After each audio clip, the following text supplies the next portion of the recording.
Hi ವಿದ್ಯಾರ್ಥಿಗಳು, ಎಲ್ಲರೂ ಕೂಡ ನನ್ನ ಚಾನಲ್ಗೆ ಸ್ವಾಗತ ಹೇಳ್ತಾ ಇವತ್ತು ನಡೆದಂತಹ ಒಂದು ರಾಜ್ಯಶಾಸ್ತ್ರದ ಸಂಪೂರ್ಣವಾದಂತಹ ಕೀ ಆನ್ಸರ್ಸ್ಗಳನ್ನು ನೋಡೋಣ. ಅಂದರೆ ದ್ವಿತೀಯ PUC ವಿದ್ಯಾರ್ಥಿಗಳಿಗೆ ಇಂದು ರಾಜ್ಯಶಾಸ್ತ್ರ ಪರೀಕ್ಷೆ ನಡೀತು. ಇದರ ಒಂದು ಪರೀಕ್ಷೆಯ ಸಂಪೂರ್ಣವಾದಂತಹ ಉತ್ತರಗಳನ್ನು ಇಲ್ಲಿ ನೋಡ್ತಾ ಹೋಗೋಣ. ನೋಡಿ, ಮೊದಲನೇ ಪ್ರಶ್ನೆಗೆ ಯಾವುದು ಸರಿಯಾದ ಉತ್ತರಪ್ಪ ಅಂದರೆ 26 ಜನವರಿ 1950. ಇದು ನೆನ್ಪಿಟ್ಕೊಳ್ಳಿ, ಸರಿಯಾದ ಉತ್ತರ ಇಲ್ಲಿ ಬಿ ಬರುತ್ತೆ. 26ನೇ ಜನವರಿ 1950 ಅಂದರೆ ಭಾರತದ ಸಂವಿಧಾನ ಜಾರಿಗೆ ಬಂದ ದಿನಾಂಕ. ಇದು ನೆನ್ಪಿಟ್ಕೊಳ್ಳಿ.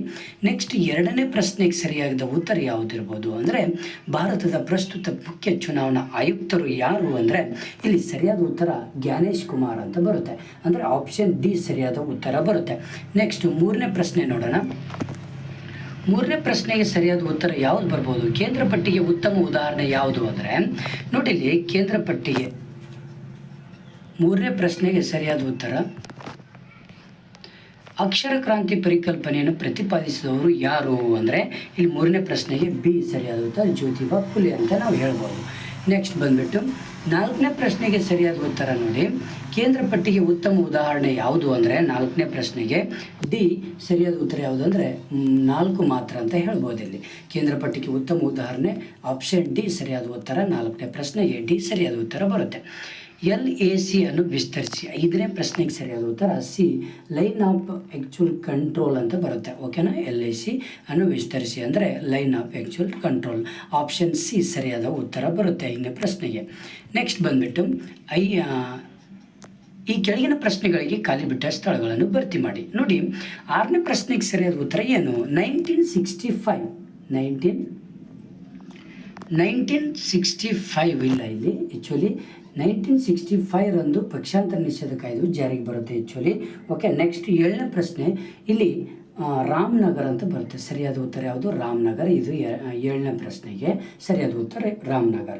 ನೆಕ್ಸ್ಟ್ 8ನೇ ಪ್ರಶ್ನೆಗೆ ಸರಿಯಾದ ಉತ್ತರ ಏನಪ್ಪ ಅಂದರೆ 8ನೇ ಪ್ರಶ್ನೆಗೆ ಸರಿಯಾದ ಉತ್ತರ ಇಲ್ಲಿ ಭದ್ರತಾ ಮಂಡಳಿಯ ಕಾಯಂ ಸದಸ್ಯ ರಾಷ್ಟ್ರಗಳ ಸಂಖ್ಯೆ ಎಷ್ಟು ಅಂದರೆ ಇಲ್ಲಿ 5 ಅಂತ ಹೇಳ್ಬೋದು ನಾವು. 8ನೇ ಪ್ರಶ್ನೆಗೆ ಸರಿಯಾದ ಉತ್ತರ 5. 9ನೇ ಪ್ರಶ್ನೆಗೆ ಸರಿಯಾದ ಉತ್ತರ ಏನಪ್ಪ ಇರ್ಬೋದು? ಡ್ಯಾಶ್ ಅನ್ನು ನೇಪಾಳದ ಮ್ಯಾಗ್ನಾ ಕಾರ್ಟ್ ಎಂದು ಕರೆಯುತ್ತಾರೆ. ಹಾಗಾದರೆ ಯಾವುದನ್ನು? ಮೇ 18, 2006 ರಂದು ನೇಪಾಳದ ಮ್ಯಾಗ್ನಾ ಕಾರ್ಟ್ ಎಂದು ನಾವು ಕರಿತೇವೆ. ನೋಡು, 9ನೇ ಪ್ರಶ್ನೆ ಮೇ 18, 2006. ನೆಕ್ಸ್ಟ್ 10 NAMA ಅಂದರೆ ಏನು? ಆಲಿಪ್ತ ನೀತಿ ಅಂತ ಹೇಳ್ಬೋದು.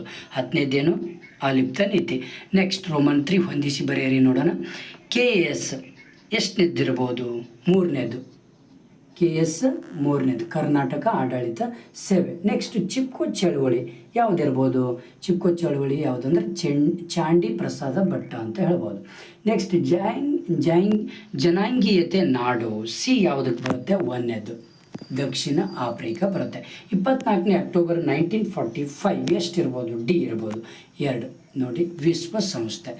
ಬಂಗಬಂಧು ಯಾವುದಿರ್ಬೋದು? 4 ಶೇಖ್ ಮುಜಿಬುರ್ ರೆಹಮಾನ್ ಅಂತ ನಾವು ಹೇಳ್ಬೋದು. ಇಷ್ಟು ಇದೆ. ನೆಕ್ಸ್ಟು 2 ಮಾರ್ಕ್ಸಿಂದ ನೋಡ್ತಾ ಹೋಗೋಣ. ನೋಡಿ, ಇಲ್ಲಿ 12ನೇ ಪ್ರಶ್ನೆ ನೋಡೋಣ. 1 ಮಾರ್ಕ್ಸಿಂದ ನೋಡೋಣ. ಉಕ್ಕಿನ ಮನುಷ್ಯ ಎಂದು ಯಾರನ್ನು ಕರೆಯುತ್ತಾರೆ? ಯಾರು ಅಂದರೆ ಸರ್ದಾರ್ ವಲ್ಲಭಭಾಯ್ ಪಟೇಲ್. 12ನೇ ಪ್ರಶ್ನೆಗೆ ಸರಿಯಾದ ಉತ್ತರ ಸರ್ದಾರ್ ವಲ್ಲಭಭಾಯ್ ಪಟೇಲ್. ಆರ್ಥಿಕ ತಾರತಮ್ಯ ಎಂದರೇನು ಅಂದರೆ ಸಮಾಜದಲ್ಲಿ ಬಡವ ಶ್ರೀಮಂತ ಅಂತ ಭೇದ ಭಾವ ಇಲ್ಲದೆ ಇರುವುದೇ ಇಲ್ಲಿ ಆರ್ಥಿಕ ತಾರತಮ್ಯ. ಇದು ಭೇದ ಭಾವ ಮಾಡುವಂಥದ್ದು, ಇದು ತಾರತಮ್ಯ ಅಂತದೆ. ಅಂದರೆ ಇವಾಗ ಸಮಾಜದಲ್ಲಿ ಬಡವ ಶ್ರೀಮಂತ ಒಂದು ಭೇದ ಭಾವ ಇರುವುದೇ ಇದನ್ನು ಏನಂತ ಹೇಳ್ತೀವಿ? ಆರ್ಥಿಕ ತಾರತಮ್ಯ. INTUC ಅನ್ನು ವಿಸ್ತರಿಸಿ ಅಂದರೆ ಇಲ್ಲಿ ಭಾರತೀಯ ರಾಷ್ಟ್ರೀಯ ಕಾರ್ಯಾತ್ಮಕ ಸಂಘ ಕಾಂಗ್ರೆಸ್ ಅಂತ ಹೇಳ್ಬೋದು ನಾವು. 15ನೇ ಪ್ರಶ್ನೆಗೆ ವೆಸ್ಟ್ಫಾಲಿಯಾ ಒಪ್ಪಂದ ಯಾವಾಗ ನಡೀತದೆ ಅಂದರೆ 1648ರಲ್ಲಿ ನಡೀತದೆ. ವರ್ಣಭೇದ ನೀತಿ ಅಂದರೆ ಏನಂತಾರೆ? ವರ್ಣಭೇದ ನೀತಿ ಅಂದರೆ ಬಣ್ಣ, ಜನಾಂಗ ಮತ್ತು ಸಂಸ್ಕೃತಿ ಮೂಲದ ಆಧಾರದ ಮೇಲೆ ತಾರತಮ್ಯ ಮಾಡುವುದೇ ವರ್ಣಭೇದ ನೀತಿ ಎಂದು ನಾವು ಕರಿತೇವೆ. ನೆನ್ಪಿಟ್ಕೊಳ್ಳಿ. ಓಕೆ. ನೆಕ್ಸ್ಟ್ ಬಂದ್ಬಿಟ್ಟು ನೆಕ್ಸ್ಟು ಇಲ್ಲಿ 17ನೇ ಪ್ರಶ್ನೆ ನೋಡೋಣ.